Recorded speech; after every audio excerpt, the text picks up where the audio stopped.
Hey, I'm sitting here working on some dogs. Um, these are going to be, useful in many settings. I have a bunch of Celts that need war dogs, and they are also very useful for the Soviets that I'm building. I'm expanding a Soviet army that I got from Simon Brecken. Um, with extra dudes, so I need extra bomb dogs and stuff. So always useful. And while I'm doing that, I sort of got to thinking about HE in bold action. So I made a little PowerPoint of the top HE in bold action. Let's go. So, the top 10 of HE in bold action. So, and by the way, disclaimer here, I'm only talking about what I see being used in the top tournaments. What is it that actually top competitive players bring in HE? I'm not talking about anything else. That's it. So what for me makes a good HE unit? Well, it needs to have the right point cost. So it can't be too expensive. What I'm basically looking for is how to get the capability of having some indirect fire or some HE templates in my army as cheap as possible. Points value. I'm also looking for the offensive output that they actually bring, but that doesn't matter quite as much because typically the pie plates, the templates, they are not massive enough to make a huge difference. Like if it was a 7-inch template, that would be something, right? But if we're just talking the difference between a 2-inch and a 3-inch, not that massive of a difference, right? So the offensive output here, there are minor nuances, and I'm looking at them, but they don't matter that much. Survivability does. Survivability is a thing that I'm looking for in good HE. But this needs, of course, to be balanced with the other two, the offensive output and the points cost. Because you can have veteran howitzers with 5 men and gun shield, and they will be practically unkillable. But if they're 125 points or more, maybe too expensive. The final thing is I'm looking a little bit at maneuverability, and that it ties into survivability basically. Because if you're just going to sit in one location, being fixed and shooting out from that location, you're pretty vulnerable to counter battery fire. So, for instance, what will typically happen with AA guns or anti-tank guns or howitzers is that they will sit in one location because they're fixed, and somebody will put a mortar, a medium mortar, somewhere in the enemy's deployment zone with a spotter that can see you, and they'll start zeroing in, and by turn 3, you're pretty likely to be dead. So that medium mortar will kill you if you don't move. So maneuverability can be an issue here, which means that maneuverable HE units for me are a little more valuable than fixed ones. Right. So the top 10. In 10th place for me is the Japanese knee mortars. They're 20 points.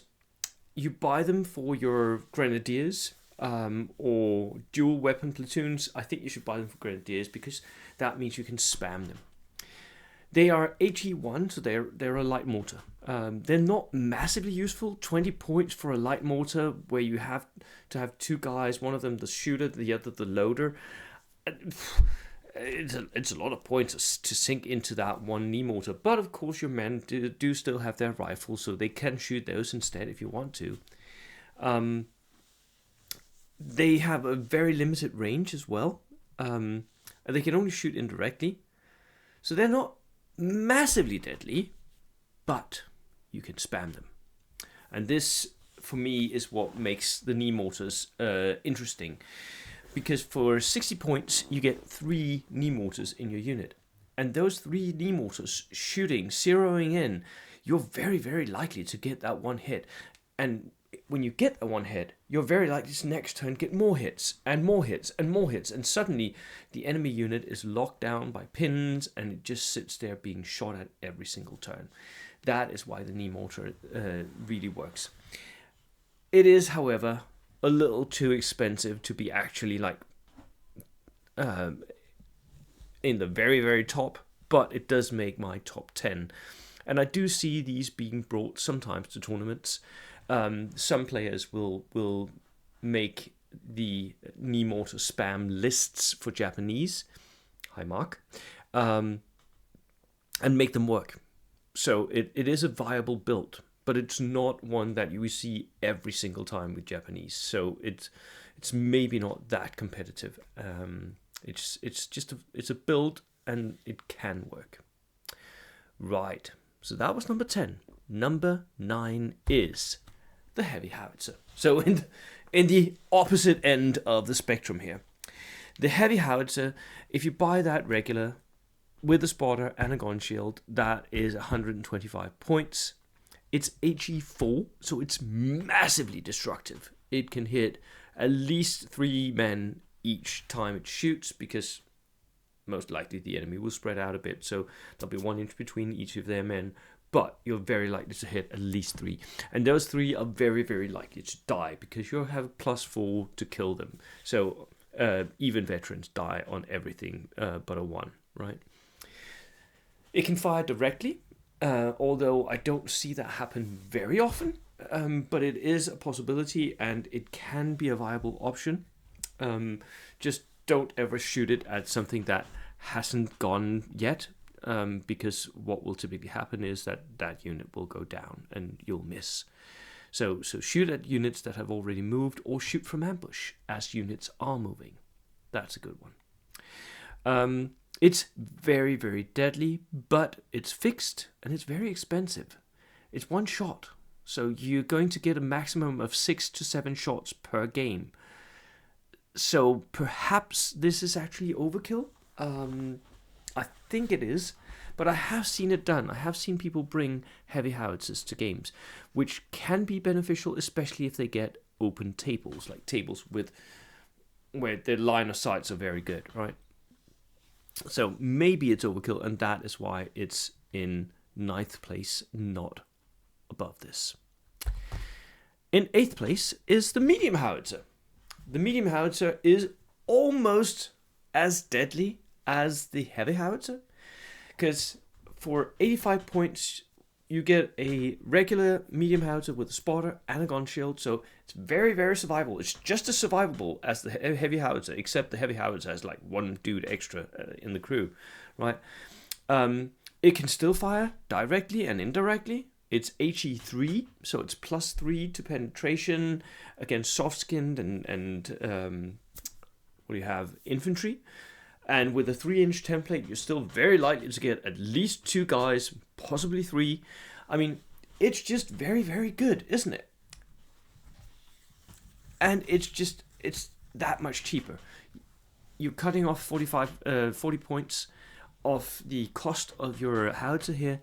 So that is at least another order dice for you, because there are quite a few units you can buy for 40 points. That is a full unit. So in that respect, I think this is just a little better, because it's not that much less deadly. Things that get hit with a medium howitzer are pretty likely to die anyway, unless you're a tank of some sort. And really, howitzers shouldn't be firing at tanks. Even a heavy howitzer can struggle to kill tanks, especially medium and heavy tanks, right?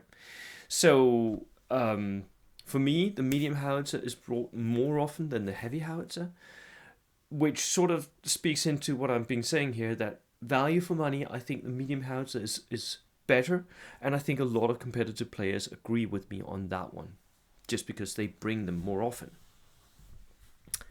Number 7 is the light howitzer. You've guessed this one, haven't you?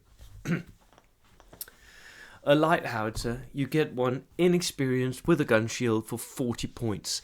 That is cheaper than most mortars. You can also buy one regular for 50 points, You may not have access to spotters though. So I think there are some armies that do and some that don't. But I mean, it's still, you can still shoot directly and indirectly. You are going to have to put it into a little bit more danger, because if you don't have a spotter, then you can't fire via the spotter, right? Which means that the light howitzers are very likely to experience counter battery fire. But it's still an HE2, which is like, it's the same as the medium mortar, so it's a pretty good hit.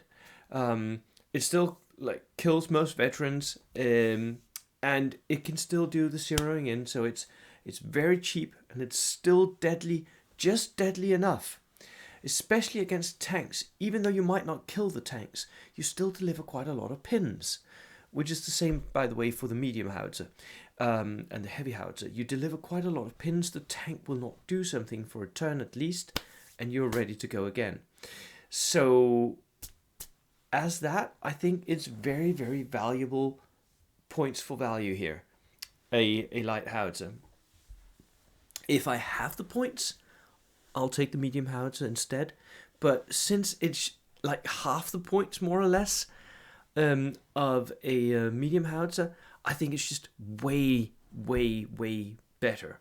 Because here, you're, compared to the heavy howitzer, for instance, you're saving 75 points, which means that you get a full unit of infantry, basically, right? So that's quite a lot of points that you're saving. You can put into other stuff. Right, number 6. That is the Sherman 105. It's the only tank-mounted artillery piece that I see being brought often enough to warrant this. You could maybe argue that the Horo of the Japanese ought to have been in here somewhere, but not for me. So this is the only self-propelled artillery piece. It's 175 points regular, and it might even be worth bringing veteran at 220 points, because then you get access to the American gyro stabilizer, which means that you can move and fire. Moving and firing with a medium howitzer is very, very, very good. It's a 9+ tank, so it's also very survivable. It's got the HE3, which makes it very deadly. It's got a machine gun, so it's versatile. It can also shoot at other targets. It can even split fire. It can shoot directly and indirectly. I mean, it's very, very good. Slightly more expensive than the howitzers we've been seeing so far, but it is much more survivable. Only downside, it takes up the tank slot. Otherwise, I think if this was in the artillery slot, I think we'd be seeing these in all American armies all the time. And it's also maneuverable because it's on a tank chassis, right? It's on a Sherman chassis. So you don't have to sit there and take the counter battery fire. You move out. And if you're a veteran, you're ignoring the movement penalty. You're still shooting with your normal shots. So I mean, this is just it's very, very good. It is, however, fairly expensive, and you'll see what I mean when I get into the top 5. For me, points do matter quite a bit when we're talking artillery. So let's go to number 5. And that is the versatile guns. We're seeing these in many armies, so the SIS-3 is an example of that. The new Italian guns from Case Blue, which are AT guns but can fire like howitzers, all of them are examples of this. Versatile guns are guns that can do both, so they can work as an AT gun and as a howitzer. Sometimes they're more one of the other things. A good example of these guns is the British 25 pounder, which is 65 points for a regular 25 pounder with spotter and gun shield. It's a steal at that. It's a steal. You get a light howitzer that has a spotter, which Not all armies get that. You have a gun shield, and you can fire it as a light AT gun. Brilliant. It's just absolutely brilliant. You get that +1 to your penetration value, which is just so very useful, because that means that a lot of different targets don't want to run in front of you. Otherwise, you might see stewards just run in front of you and just blast you with all their machine guns. But if you're on ambush with a 25-pounder and you're saying, well, I'm loading AT, that steward is going to keep away. It can still fire indirectly and directly. It's deadly, it's versatile, it's pretty cheap. It's not as deadly as all the other guns. You can get way more deadly guns, but for the points here, you're getting quite a lot of bang for your bucks. Because it's so versatile, it can do different things. It can zero in via the spotter. It can sit on ambush. It can shoot at vehicles. I mean, it's just so goddamn useful. So you see these quite often. They are basically only not picked if something else is more important in the artillery section, and quite often that will be one of the things that comes here. So for the Japanese, one of the things that sort of push out the howitzers in the Japanese roster is the spigot mortar. The spigot mortar is most often bought inexperienced, 49 points inexperienced. Very, very cheap. It's got a huge crew. You can buy it 80 points regular with a spotter, which I have seen done, but I think it's slightly overcosted for what it actually delivers, because it cannot fire directly. It is just a mortar, and it's a fixed mortar. So it's like a huge plate that sits somewhere and shoots. It can only shoot indirectly, and takes up the artillery slot. But when it hits, it is so goddamn deadly. It has a huge pie plate. It doesn't have a huge penetration. It has +1, so it doesn't really kill that much. But it delivers so many pins that you'll see your enemy's veterans just disappear in 2 turns of shooting if you hit them. Which is a big if, which is why it's number 4 and not number 1. But for most Japanese players, this is an absolute auto-include. This is one that they won't leave home without. It's just so goddamn useful because it will pin down veterans. If there is anything sitting on an objective, like an 8-man veteran unit, that you can't really charge off because your units are already shot to pieces, this is your go-to thing. This spigot mortar will delete that veteran unit in 2 rounds of shooting, because they'll pin them out. So, top 3. Cheap multi-rocket launchers. Now, I know I've said I hate the multi-rocket launcher. Spam. I don't like it. I don't like the build, and I don't necessarily like the multi-rocket launchers as a unit, but I will say this, they are goddamn useful. 52 points. For 52 points, you get an inexperienced 140mm rocket launcher for the Americans. You can even get this cheaper, I think, for the Germans. Howling Cow and Neberwerfers, all that stuff. It is very, very cheap. And what you get is the area effect and the ball control of a multi-rocket launcher. You're not very likely to hit anything with a single multi-rocket launcher. If you have enough, then you're rolling a lot of dice. 6s will crop up. But with a single multi-rocket launcher, you're going to have the effect that if the enemy clumps up, then you have multiple targets that you can offend in a single turn. And the enemy sits with a difficult decision. Do I want to go down? Do I feel like my opponent is lucky or not? And that is a dream situation. That's a dream scenario for you. Also, this means that certain areas of the terrain becomes dangerous. Houses become really dangerous for the enemy, which gives you a huge amount of ball control. The enemy will spread out. They'll try to stay away from houses as much as possible, which is great. That's what you want. If it hits, it's also very, very deadly. It's HE3. It delivers a lot of pins. it's very random, but for what it delivers in ball control and area effects, it's very, very cheap. And that is why it's number 3 for me. I'm seeing this being brought almost as an auto-include in many of the armies that can take it. So if your pack, for instance, allows the land matches for the Brits, they'll take that over the 25-pounder. German players, even players who are very, very thematic, bringing a tiger, will still take a Nebelwerfer. So it happens just, it's almost an auto-include for armies that can take these, especially the cheap ones. Now, top 2. Medium mortar. Now, for me, the medium mortar is just, it's everywhere. Everyone brings a medium mortar if they can.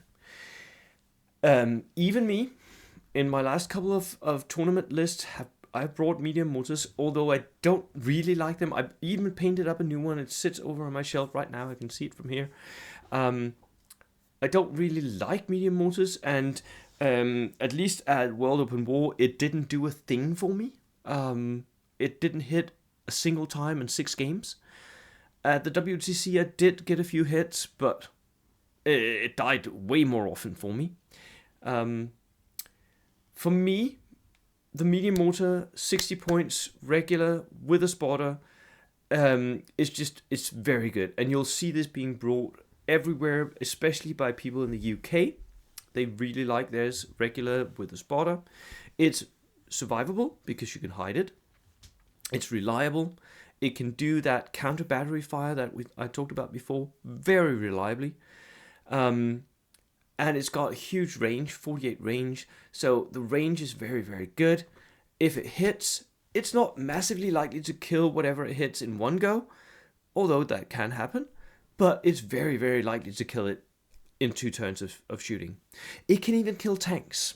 If you hit that tank and you deliver the pins, I mean, light tanks, Stuarts, yes, you can absolutely kill that with your medium mortar. So for me, yes, the medium mortar with a spotter, regular, very, very likely. Now, some people will already have figured out what my number 1 is, and that is the inexperienced medium mortar.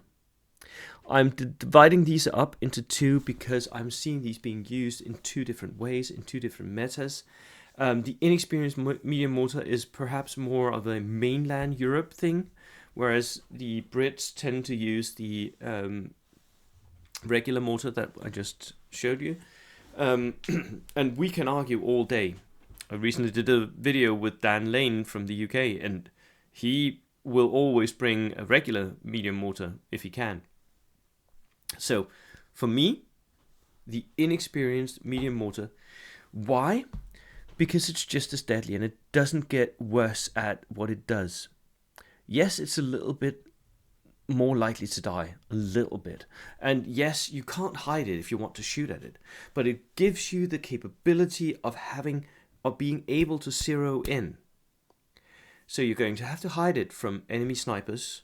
So when I deploy these, I'm very aware of if my enemy has snipers, I always deploy these in total cover. Then I'll move out once I see where the sniper goes, which means I'm wasting a couple of turns.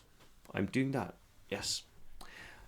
But it is so goddamn cheap. 35 points to have an HE2 that can shoot indirectly, that can do the counter battery fire, that can shoot at houses, and just sit there and plink away at something until it moves. That capability for 35 points is definitely worth it, and I will argue that it's the cheapest and the best you can get HE. Now, it's not the most deadly. I'll freely admit this, but if I hit with a medium mortar, even though it's inexperienced, if I hit, you are gone in 2 turns, just like the other medium mortars. So, for me, the number 1, the best HE of the game is the inexperienced medium mortar. Thank you all so much for tuning in. That was me for today, and I will see you in the next video. Cheers.